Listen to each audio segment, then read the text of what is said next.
What is up, guys? How you doing? Hope everything's going well in your neck of the woods. Brainsmasher's back.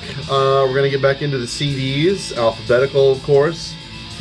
We're gonna start it off with one of my favorite bands, but before we get into that, what's this racket going on behind me? So this weekend I managed to make it up to Chicago because my girlfriend had a flight to catch out of O'Hare. Decided to make the best of it and stop by Reckless Records, who never really lets me down. And I pretty much always wind up spending a lot of money there. I didn't get a whole lot of stuff there, and what I got was actually kind of cheap, but this was a hell of a find. Melakesh, As Jerusalem Burns. This is their debut full length from 1996. This cat is really trying to wreck this video up, so are we gonna let him? Fuck no. So Melakesh are really becoming one of my favorite bands, and I had kind of held off on reacquainting myself with this record as I've been acquiring more and more of Melakesh's more recent records. So I remember seeing ads for this in magazines back in the day because this came out on Breath of Night, co-released with Pulverizer Records, two great labels. Breath of Night was the imprint of Akhenaten from Judas Iscariot.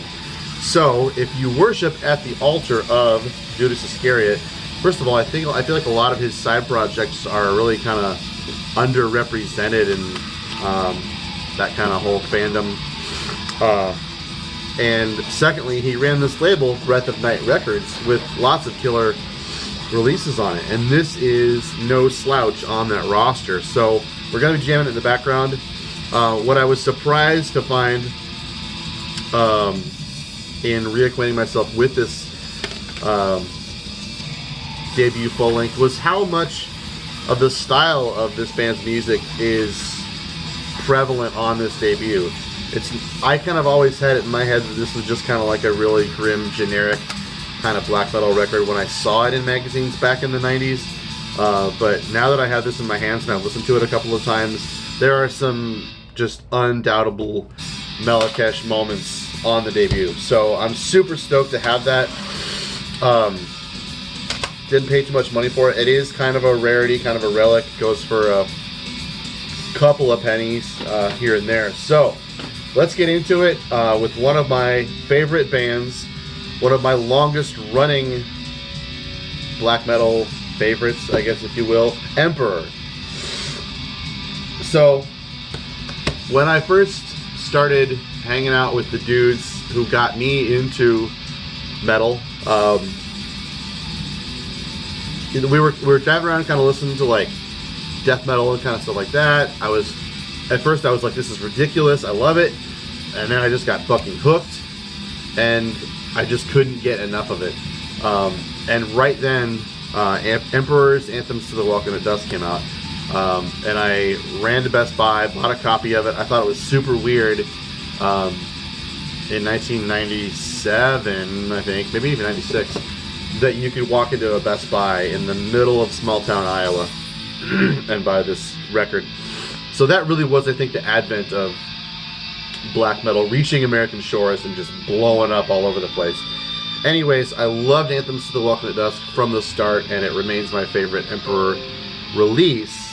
But going back into their discography is some amazing, amazing songcraft. These are kind of in order, but again, they're, you know what, I'm missing one of the releases here because I was listening to it in the car the other day. Anyways, we'll get to that. This is their debut, self-titled, which was later reissued as a split with Enslaved.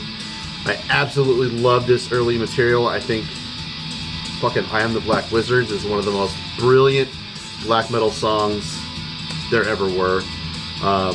Night of the Graveless Souls, I mean, come on. Just the riff work going into those songs is just fucking amazing. The atmosphere and the recordings on here is just absolutely flawless. I cannot say how enthralled I am with early Emperor. This reissue, though, is just the self-titled with the Wrath of the Tyrant demo on the end of it. Century Media did this. 2008 maybe or so, somewhere around there. Actually, this says 98. That doesn't really make any sense. But anyways, that's just kind of what it is. It's just Wrath of the Tyrant really on CD. And this actually is As the Shadows Rise, which was the debut 7-inch of these guys. It came out in 92 on Nocturnal Art Productions. Ancient Queen, which is Sabbath and Lord of the Storms. And this actually is a CD version of the release, and I actually bought it on 12-inch. Hammerheart Records did the 12-inch version with the free CD with it, and I kind of like that about it. And this came out a couple of years ago. This is some really, really top-notch Emperor material as well. So then you get to In the Nightside Eclipse, one of the most iconic black metal releases there ever were. I kind of take issue with this record. I don't love it as much as I think other people do. I wish I did. It to me kind of plays. It doesn't really play like an album to me, and it never really made sense until I put it on maybe a year or two ago and listened to it all the way through, and I realized that the second half of the record were new songs to this release, and the first half are older songs. And so I was watching an interview with Isan the other day, and he actually admitted it. It was like In the Night Eclipse never really was meant to be a full length. It was kind of like an EP with songs from earlier days tacked onto it. And so to me, the songs are fantastic, although I prefer the earlier recordings of these songs on here and on here than I do to In the Nightside Eclipse.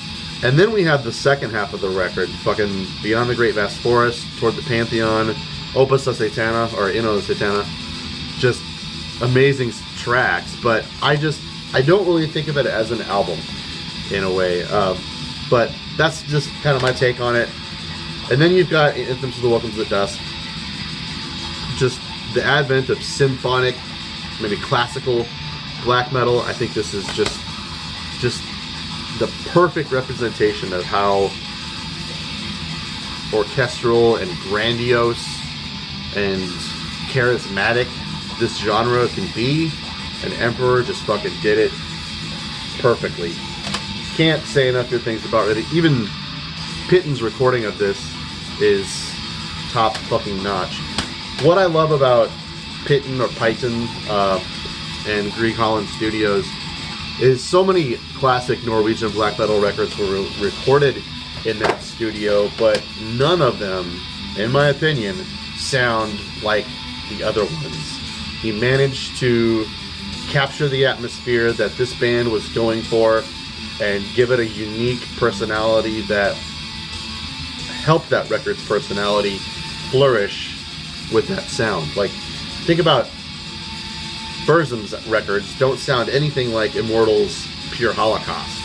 Immortal's Pure Holocaust sounds the way it did because Pitten recognized what it needed and gave it just that fucking raw, visceral tone. Dude was a genius. So, I did manage to see Emperor's first U.S. appearance in 1997, touring. Well, it wasn't really a tour, it was just like a one-off show in Milwaukee, Metal Fest. And Emperor is a fucking slaying live band. So, this Imperial Live Ceremony, I think I also have it on DVD, maybe. Fucking mess over here, I don't even want to get into that. But this is a killer live record. I'm not even really a fan of live records all that much. But their performance on this is just fucking stellar. And this was, I think, from the tour of this one, Nine Equilibrium. So, you know, post Anthems to the Welcome at Dusk, kind of weird. I never really quite settled on what I thought of these three releases. They're not bad. I never really listen to Nine Equilibrium, but when I do, I find myself singing along to it like I know every damn riff and everything going on with it. And it just I surprised myself because it is such an iconic record. It was written so well and it's so catchy and memorable, but I never really, I guess, realized how much it was like ingraining itself in my brain from back when I first started listening to it. I actually got a copy of this ahead of the release date because I was friends with the record store owner. So yeah, I mean, I put it on and it was just, I don't know. I can't say what I would have expected to come after Anthems to the Welkin at Dusk, but this just doesn't really seem like it. I don't dislike it, but you know, just post Anthems Emperor is just kind of a hard thing to swallow for me. Especially this split with Thorns. Really, really odd material. Its only charm really was the context of that time period at the end of the turn of the century where all this technological kind of stuff was changing Norway, and really all the Scandinavian bands were kind of trying to play into this like Y2K terror that was going on back then.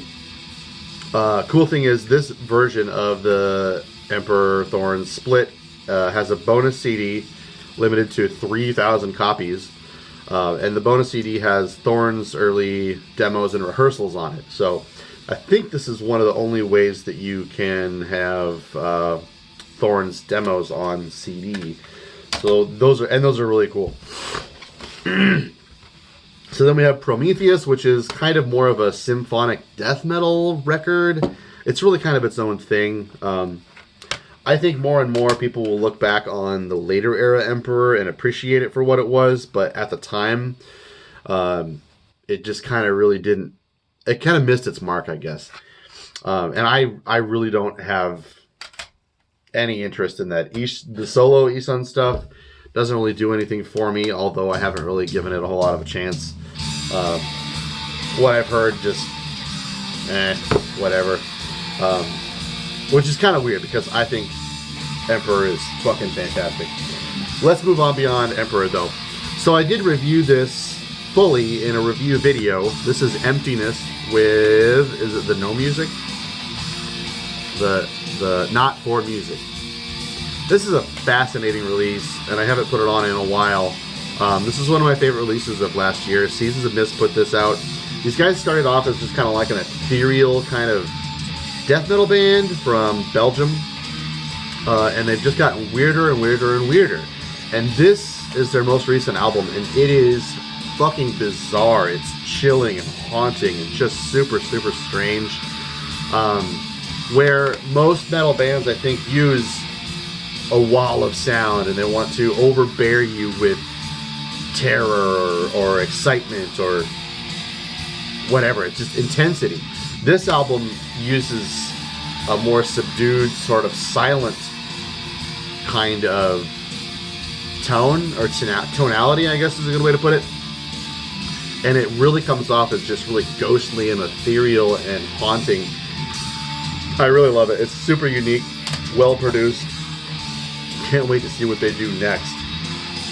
Moving on, we've got A Source of Hollow Essence by Empty. Blackened Moon Productions put this out, and I know very, very little about this band. I rarely ever listen to this. I've maybe played it twice or so. I don't remember anything about it really. I want to say these guys are from Spain.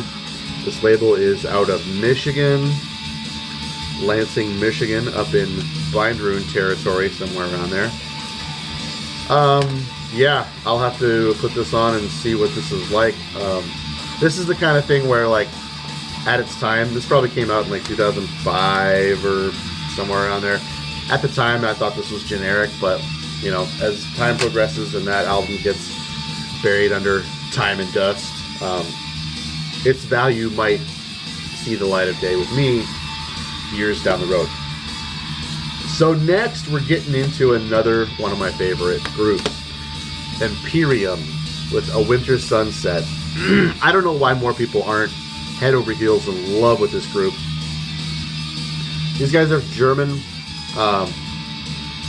And they went from being kind of a gothic doom band, especially on A Winter Sunset. I think this record is fantastic and fucking brilliant, super memorable. My computer's going to sleep. Come on.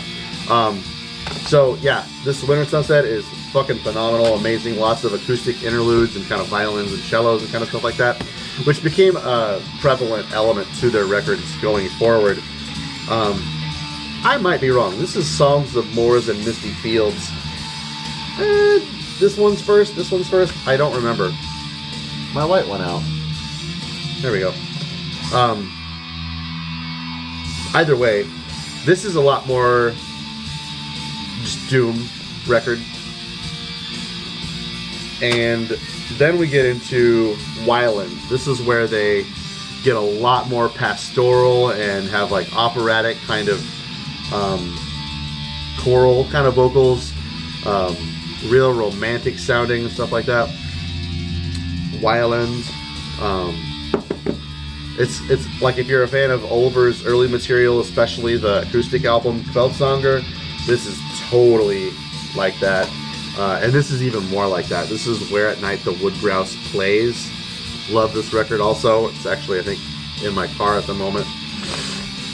Great stuff. I've just realized I need to get an Empyrium patch for my jacket. Now we've got a real good stack of releases from a buddy of mine's band. Which one should I... I'm trying to show you one where you can see the logo and tell how impossible to read the logo is. Enbalilagugugul is how I have always said it. So I met this guy in a Yahoo chat room in probably 1998 or something like that. Maybe 99, somewhere around there. At the time, I was running a record label called Stump Sauce Limited. And I wanted to release just stupid... Would you fuck off? Get out of here. Just idiotic, stupid metal. And this was perfect. So he has stuck with making Enbalilagugul releases over and over and over again throughout the years. He sent me so many of these albums. The album that I released on that label is called Cultivating Goat Vomit. This is the master of it. It has since been reissued. I'll get into why I'm doing this in a minute. By, I think, a couple different labels. So what happened was, I was a lazy sack of shit back then, and I had no business starting a label. All I did was sit around making artwork for these releases, laying out the packaging and shit like that, but I never wanted to fucking sit around burning CDRs all day long like he did. So I never got around to like mailing out copies of this fucking thing to anybody. Here you go. This is just like what you get, what you used to get with an Enbalilagugul release.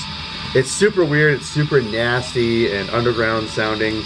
It's anti-fucking music to the maximum. It's got a lot of like tongue-in-cheek kind of album titles. None Twat Armageddon. Most people would say this is a joke project. And I'm sure Dustin would also say this is a joke project. But after doing a joke project for more than like 20 years, it's not really a joke project anymore. You know, he actually enjoys doing this kind of stuff. Obviously, he can't stop doing it. He did retire, I think, in Enbalilagugul 2 or 3 years ago after some horrendous life occurrences. Blasphemia Occidental de Samelin.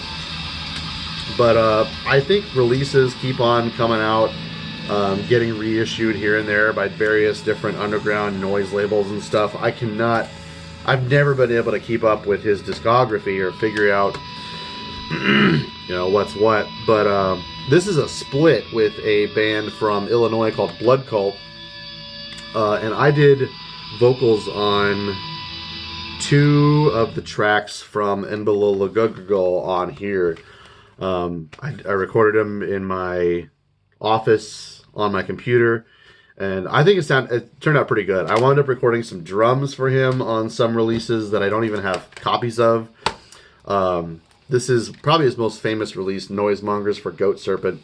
And a lot of Embologogo releases were released on this label called Rusty Axe Records, which was a really good friend of ours, my friend Ron and I, and our label Pagan Flames. And so we traded releases over and over and over again and got a lot of Rusty Axe releases. They did some really, really awesome releases over the years. Here is a split with Gnashing of the Teeth. I haven't even opened this one. A couple years ago, Dustin sent me a box of his releases from Embologogo, as well as his project Static Goat. I think they're right here. Yeah, so some of his Embologogo releases also come in DVD cases. This artwork is so fucking good. So he also did this project Static Goat. I think this is the discography stuff. So I mean, there's just so many releases that it's impossible to keep track of them. It's some really horrendous, like barely listenable black noise kind of stuff. So yeah, that's about all I can tell you about that one. So that's going to do it for today's video. We're going to get into some more E's. Let me know what you thought of these releases. Check them out below.